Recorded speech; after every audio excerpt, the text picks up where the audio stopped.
y'all? This is your boy Sheriff Speaks, man. Right now, I want to talk to you guys about Supergirl season 4, episode 3, Man of Steel. And I gotta be honest with you, man. This episode gave me a lot of mixed feelings, man. Only because I understand, what this episode was trying to, with the theme of the episode, what it was trying to, the story it was trying to tell. In this episode, we pretty much get a backstory as to how Agent Liberty came to be. And I like the way the timeline goes. It goes from 14 months to 12 months to 4 months into 2 months. Now, 14 months ago, a man by the name of Ben Lockwood, was an esteemed college professor at National City University.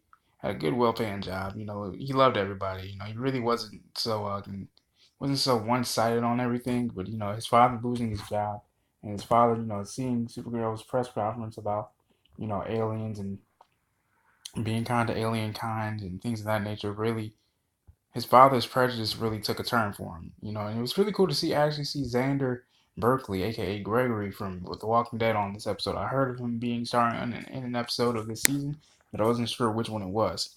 But seeing him was pretty cool. But anyway, the father, was very like I said, prejudiced of alien people of alien kind, and of course, Ben, you said, look, man, I don't share that same ideology as your dad. Look, they're just trying to do things. They're just trying to help us out. Supergirl is with Supergirl is with us. They're not here. They're not threatening. They're not a threat to us. Not any of that. And so his father's like, all right, okay, so maybe, but what are they really doing for us? Because his father used to worked in the steel industry for so long. It was his livelihood. It was his livelihood. In the day that I guess I believe the company was called NTC or something like that, or NTS, one of the two, beat out his father's company. And that pretty much just laid off all his workers and his father included. And then when that happened, that really just took it over the worst.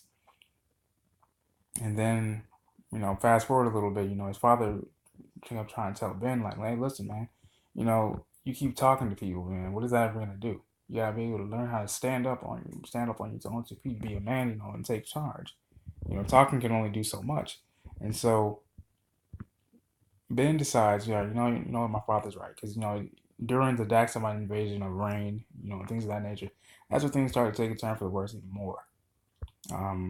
His father ends up, purposely going back into the steel building where he once worked. A steel beam falls on him during the Daxamite invasion and ends up killing him. And his father's final words is, "Look, be the man that I raised you to be. Take care of your family. Stand on your own 2 feet." And then all of a sudden, that his father's prejudice, pretty much just like cloaked him like a symbiote. And unfortunately, he brought that same prejudice and spread it amongst, his students at his university. And that eventually, they pretty much gave him the boot, and he was pretty much just down on his luck. He even went to Catco. He even talked to James for like a little bit. He said, "Look, man, did you know homeowners insurance does not cover an alien invasion? Me and my family, people like us, man. Like we're down on our asses right now, man. We need your help. Like, how come Kako hasn't talked about those people?" And James said, "Well, we have. I mean," he said, "Yeah, at the very back end of the news article. Like, why it's not in like the front page news? And it's not just me that's being affected by this. Everyone is. And that just really just set him off, man. And I mean, who wouldn't? Like I said, I have mixed feelings about this episode because I can relate to that. There are a lot of people that suffer because everyone else's, other people's, actions. And they're not really held accountable for it. But in this case, it's the aliens and things of that nature. So I really understood the theme of this episode, and it's really clear. It really hit close to home for me. I really enjoyed the episode and so forth. But to see basically how he descended into his own madness, he receded into his own prejudice like that, is what really really wowed me. Because when he gets booted from the university after one of his students walks out, he blames one of his students, female, alien, while she's at a bar with one of her classmates, one of her friends.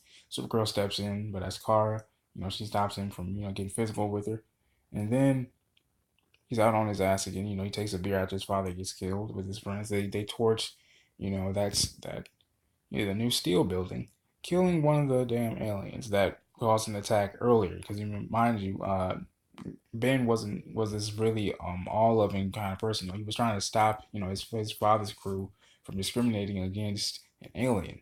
These couple aliens working across at another steel mill.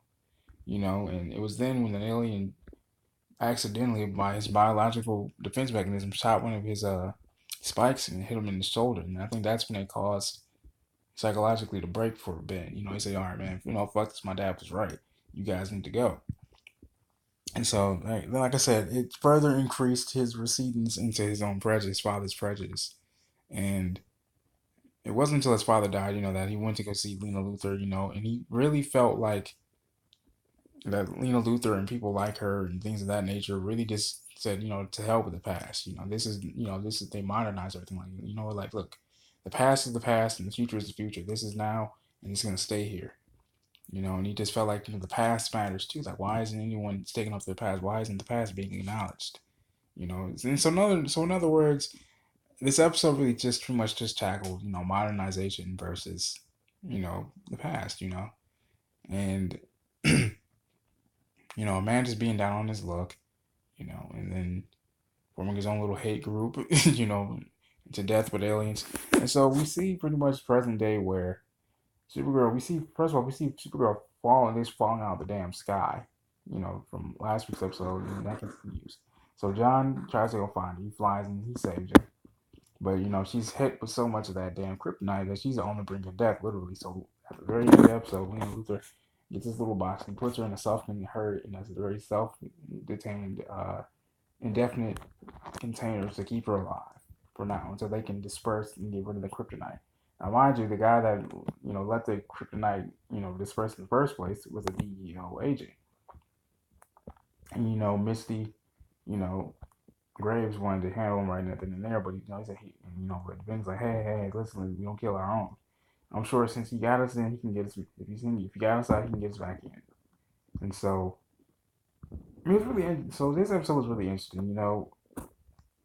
To see a man really, everyday man, common man, work for his family, take care of his family, and then to, go through what he went through. I mean, hey, I get it, but I do feel like, he shouldn't have gone to the deep end. I mean, even his own former boss, the dean of the damn universe, said, I think no, it was Lena who said, he's like, look, because she went to his father's funeral, and she said, look, I'm just trying to help you out. I'm trying to start a fund in your father's name. He said, no, thanks, I don't need that.